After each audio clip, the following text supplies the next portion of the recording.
तो स्वागत है आपको हमारे चैनल पर। नवरात्रि यानी वो 9 दिन जब शक्ति की पूजा की जाती है, जिसे देवी के रूप में मान्यता दी गई है। वो शक्ति जिसे देवताओं के महिला रूपी अवतार में देखा जाता है। दुर्गा के जन्म से लेकर उनके युद्ध में विजय पाने तक शक्ति के अनेक रूपों के बारे में हिंदू शास्त्रों में बताते हैं। लेकिन क्या आप जानते हैं कि जिस नवरात्रि में हम दुर्गा पूजा करते हैं उससे जुड़ी मान्यता क्या, क्यों कन्या पूजा की जाती है, कैसे देवी का जन्म हुआ और क्यों दुर्गा की सवारी शेर है। देवी का जन्म सबसे पहले दुर्गा के रूप में ही माना जाता है, जिसे राक्षस महिषासुर का वध करने के लिए जन्म दिया गया था और यही कारण है कि उन्हें महिषासुर मर्दिना भी कहा जाता है। पौराणिक कथाओं के अनुसार देवताओं को भगाकर महिषासुर ने स्वर्ग पर कब्जा कर लिया था। तब सभी देवताओं ने मिलकर त्रिमूर्ति के पास गए थे। ब्रह्मा, विष्णु और शिव ने अपने शरीर की ऊर्जा से एक आकृति बनाई और सभी देवताओं ने अपनी शक्ति उस आकृति में डाली। इसीलिए दुर्गा की शक्ति भी कहा जाता है।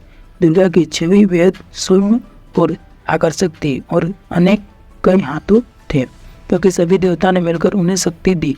इसीलिए वो सबसे ताकतवर भगवान मानी जाती है। उन्हें शिव का त्रिशूल मिला, विष्णु का चक्र, ब्रह्मा का कमल, वायुदेव से उनकी नाग, हिमावत से कपड़े, दोनों ओर सिर मिला और ऐसे एक एक करके शक्तियों से वो दुर्गा बनी है और युद्ध के लिए तैयार हुई। दुर्गा की शक्तियों के बारे में ऋग्वेद के श्लोक 10.1 to 5.1 से लेकर 10.1 to 5.8 तक देवी सूक्त में पढ़ा जा सकता है। जब दुर्गा या देवी ने महिषासुर पर हमला किया और एक एक करके दैत्यों को मारना शुरू किया, तब भैंस का रूप धारण करने वाले महिषासुर को मारने के लिए उन्हें 9 दिन लगे। इसीलिए नवरात्रि को 9 दिन मनाया जाता है।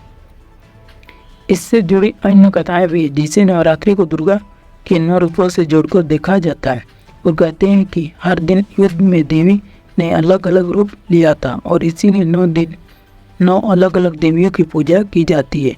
हर दिन को अलग अलग रंग से जोड़कर भी देखा जाता है। देवी दुर्गा को अष्टभुजा वाले भी कहा जाता है। कुछ शास्त्रों में 10 भुजाओं वाले भी कहा जाता है। वास्तु शास्त्रों में 8 अहम दिशाएं होती है, लेकिन कई जगहों पर 10 कोण या दिशाओं की बात की जाती है। इनमें है प्राची, प्रतीची, उदीची, अवाची, ईशान, अग्निया, नेत्रे, वायु, उध्वर, अदस और बहुत सारे होते भी हैं। कोई जगह 8 दिशा ही मानी जाती है, क्योंकि आकाश और पाताल की ओर कोई दिशा की दर्जा नहीं दिया जाता है।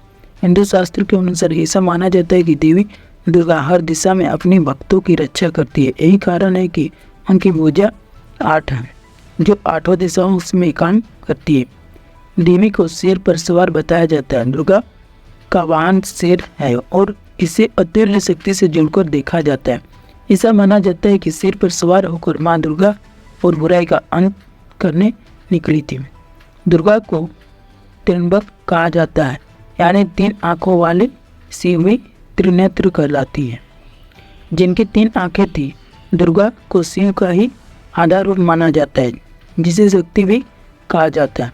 दुर्गा की 3 आँखें अग्नि, सूर्य और चंद्र का प्रतीक मानी जाती है।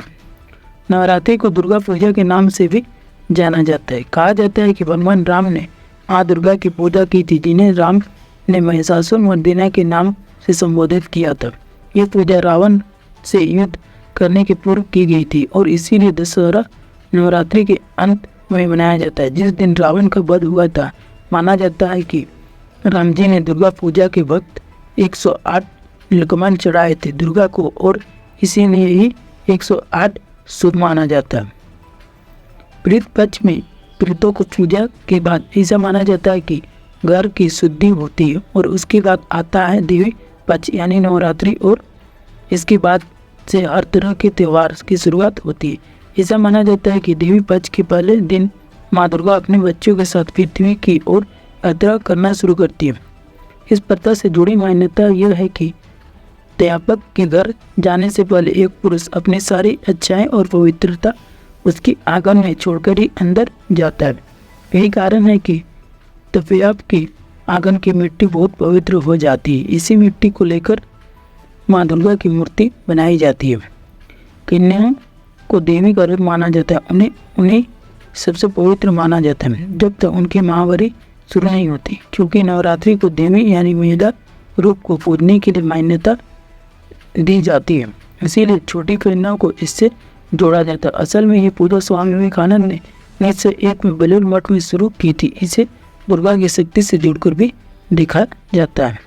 तो दोस्तों, आपको हमारे इस वीडियो से क्या पता चला, कमेंट सेक्शन में जरूर बताएं। और चैनल पर नए हैं तो चैनल को सब्सक्राइब करें, साथ ही बेल आइकन को ऑन करें ताकि इसी तरह का नॉलेजेबल वीडियो जब भी पहुंचे सबसे पहले आप तक पहुंचे।